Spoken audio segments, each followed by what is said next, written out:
J'ai d'abord en fait travaillé pendant quelques années dans la production de cinéma, puis en innovation et sur des sujets d'innovation, notamment l'intelligence artificielle. J'ai travaillé pendant 5 ans et en fait ma pratique artistique c'était quelque chose qui était important mais qui était à côté. Et progressivement j'ai donné un peu plus de place jusqu'à là, en 2020, décider de m'y consacrer totalement. Notamment donc, je pratiquais plutôt le dessin, la peinture. Et en 2017, j'ai découvert la technique du monotype. Le monotype, c'est une technique d'estampe à tirage unique qui consiste à peindre sur une plaque en métal ou en plastique et reporter le dessin sur le papier à l'aide d'une presse. Et c'est une technique qui est utilisée depuis Degas, qui est utilisée aussi aujourd'hui par plein d'artistes contemporains, Claire Tabouret, Elizabeth Peyton, voilà. C'est une technique plutôt finalement utilisée par les peintres, mais qui est à la frontière entre peinture, estampe et aussi dessin du fait que ça soit sur papier et qu'on utilise le blanc du papier. Le toucher aussi il est important parce que j'aime bien utiliser mes mains pour travailler, que ce soit en peinture ou en monotype. Donc le toucher a une importance aussi. En fait, d'utiliser une presse, je trouve ça fait partie vraiment du processus et de ce qui me plaît. D'utiliser une machine qui est souvent très ancienne pour pouvoir déposer un dessin sur du papier. Lorsqu'on passe la plaque à la presse, d'abord le dessin effectivement va être renversé, donc ça correspondra à l'envers de ce que j'ai travaillé. L'œuvre finie n'est pas tout à fait celle que j'ai considérée comme terminée. Alors que lorsque je peins, évidemment, je m'arrête à un moment et ça ressemble exactement à ce que j'ai fait.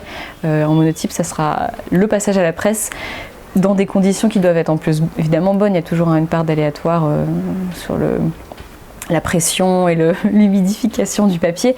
Mais bon, il y a quand même une différence entre ce que j'ai terminé et ce qui va apparaître et qui sera l'œuvre finie.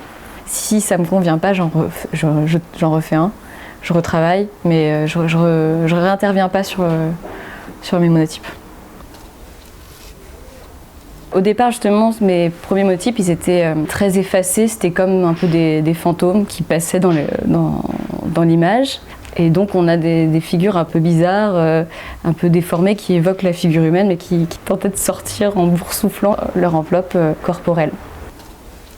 Le fait de refaire un tirage avec une plaque déjà utilisée, ça s'appelle un fantôme, ça donne un tirage beaucoup plus estompé. L'idée du passage fugitif aussi qui me plaît. Et puis de la mémoire, en général c'est ça qui est un peu associé au fantôme. Le mémoire, le souvenir. Les sujets en tout cas qui reviennent dans mon travail, ça parle toujours de l'humain. Que l'humain il figure ou non d'ailleurs, parce que quelque chose qui évoque la figure dans ce que je représente.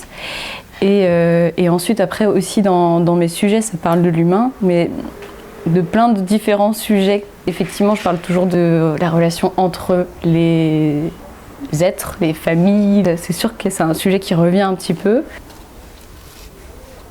Les peintures à l'huile que j'ai faites ces derniers temps, il y avait mes figures là quasiment. Alors il n'y a plus de visage, c'est toujours masqué, soit par un drap, soit des morceaux comme en gros plan de corps un peu biscornus. Cette série, donc, je l'ai appelée La vie dans les plis en référence à un ouvrage d'Henri Michaud, qui est un poète que j'aime beaucoup pour sa poésie et pour ses dessins. Le titre me plaisait parce que ça correspondait exactement à ce que j'avais essayé de travailler et d'exprimer. Quelque chose de vivant à travers ces plis, ces drapés. Dans le monotype, la technique elle a mené à certaines spécificités l'usage des aplats, la viscosité des encres, elle amène quelque chose dans des rendus qui sont vraiment différents de ce que je peux faire en peinture. Et de même, la peinture à l'huile, elle apporte autre chose. Voilà, il y avait quelque chose qui était beaucoup plus lisse naturellement dans ma manière de travailler l'huile. Et j'avais l'impression aussi de me priver de la puissance de la peinture à l'huile en travaillant comme un monotype. Donc ça m'a amené ailleurs. Les monotypes ressemblent à des sculptures un peu érodées, mais c'est venu un peu par hasard, c'est venu en les faisant. Et quand je les ai vus, ça fait que j'ai travaillé de plus en plus comme des sculptures. Et ce jaune, j'ai pensé qu'il évoquait tout à fait le jaune doré des icônes. Je regarde beaucoup le cinéma, la photographie. J'aime beaucoup Mario Giacomelli, Manuel Alvarez Bravo. Et là, en ce moment, je m'intéresse à la danse. Alors, nouveau spectre, il y a énormément de choses à voir aussi dans la danse. Dans les peintres, effectivement, ceux qui travaillent avec le corps, ça m'intéresse toujours. C'est le cas de Bacon ou Marlène Dumas, par exemple, qui sont super intéressants. Mais j'aime bien aussi donc, tous ceux qui ont des univers un peu magiques, un peu imaginaires. C'est là où Peter Doig, Lynch, pour ses dessins, m'intéressent. J'ai l'impression, quand je regarde ce que je fais, j'ai l'impression que je suis toujours en train de travailler sur des dualités, justement, entre présence et absence, entre visible et invisible, dedans, dehors.